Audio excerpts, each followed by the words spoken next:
I'm here with Michelle Moog, and how does it feel for you now running the foundation to carry on his name, to look back at this legacy that he created?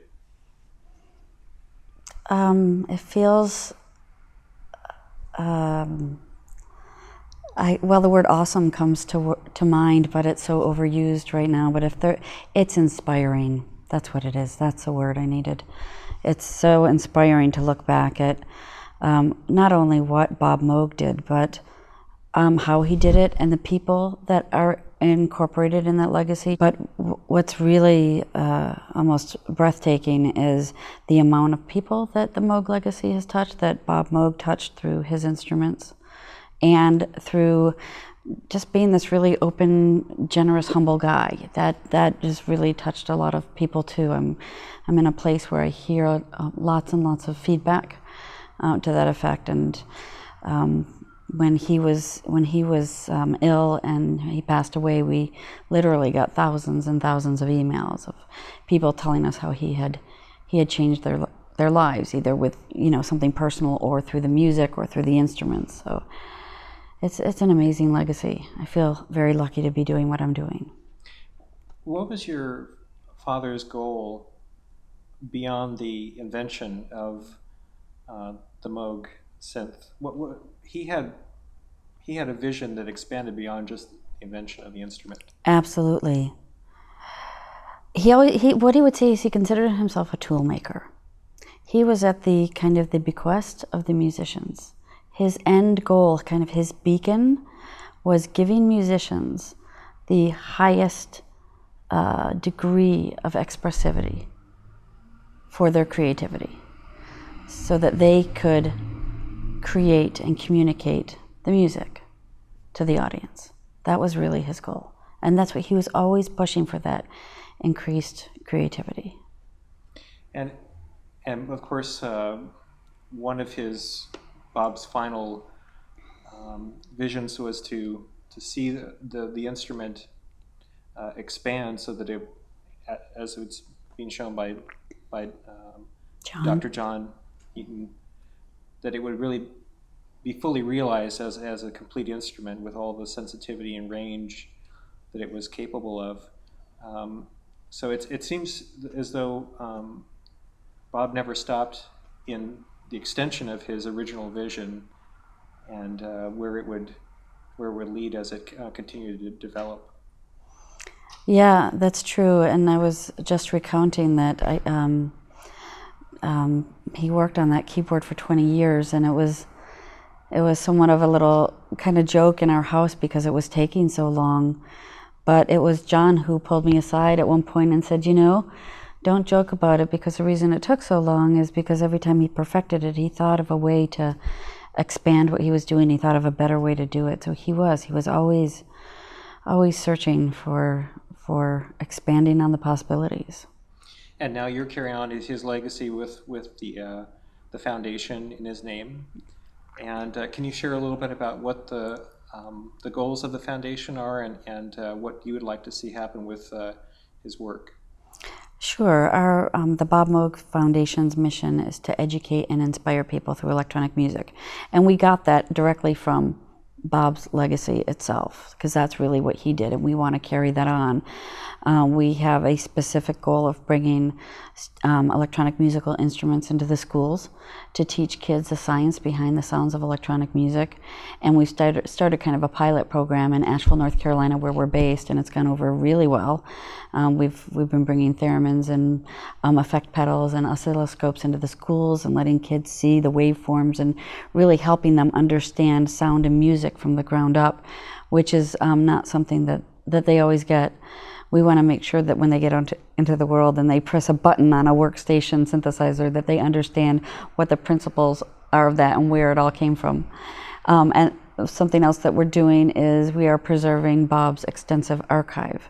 We found a huge amount of material after he passed away in his workshop out in the country, and it's a real mix of mediums as far as reel-to-reel tapes and photos and articles and schematics and desktop notebooks and breadboard prototypes and vintage equipment that he made himself, and correspondence. So lots of information.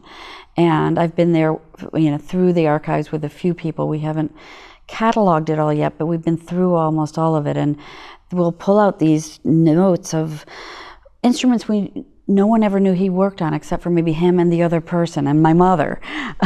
But these kind of tangents that he would make, developing other kinds of instruments for people. They're always electronic musical instruments, but one of them was a saxophone synthesizer, and one of them was a tritonium mixed with a synthesizer. It's a German instrument. And there are others. Those are just examples. So it's been a process of discovery for us, but also these documents that take you right back to these seminal moments in Moog history, and even bigger than that in the evolution of synthesis itself. Notes from Wendy Carlos from when she did Switched on Bach, and the first schematics of the first mini Moog, and schematics from the first theremin he ever made, and catalogs from the very early days, his desktop notebooks where he kept all his notes from 1961 to 1987, and on and on. Every time I go into the archives, I get a little lost. I feel like I've kind of been transported in time. So we're working on preserving the archives, and we've gotten a couple grants from the Grammy Foundation to restore the reel-to-reel tapes in the archives, which we're very grateful for. We've just started that process. And we will be searching for other grants to help restore the rest of the archives. And then those two projects will kind of converge into the Moogseum. We're hoping to create a Bob Moog Museum in Asheville, North Carolina. And we actually received our first lead grant for that. In March. We received a $600,000 grant to kind of set us on our way. We don't actually get to use it until we're ready to build, but so we're in the process of raising the rest of the money for that. And that's a few years in the future, but it's exciting to think about. It'll be, very innovative and highly interactive, and a chance to share everything that we have, which will be wonderful. Do you think that you're doing this work today, leading the foundation, because you grew up, of course, in this environment with your father, being surrounded by his work and all the sounds and that he was creating, and being a constant inventor? I don't. And I'll tell you why. Most people are surprised, but he didn't really bring his work home with him. And I have to admit that the feedback we got when he was ill and he passed away was really overwhelming to us, because we didn't realize how many people's lives he had touched and transformed. So actually, through running the foundation, it's been a whole process of me learning about Bob Moog, which is the reason I refer to him as Bob Moog, because there's my dad and there's Bob Moog, this big iconic figure, and to me they're two different people.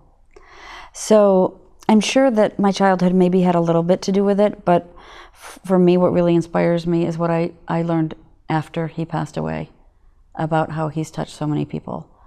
And I really feel like it's such a powerful legacy that it demands to be carried forward, because you just don't get that many chances to touch and transform people's lives. So that's where I'm coming from. As a final question, what do you feel that your father's vision was for his legacy? I don't think my father had a vision for his legacy. He was so humble. I don't think he ever thought in those terms. But I think if he were, it's a little hard to say, to speak for him, of course, but from what I know, I think if he were asked, it would be that he was a toolmaker who provided high levels of expressivity for musicians. And I think that's really what he was driven by, and doing so in a really high quality way. He was committed to that as well. He was devoted to the musicians.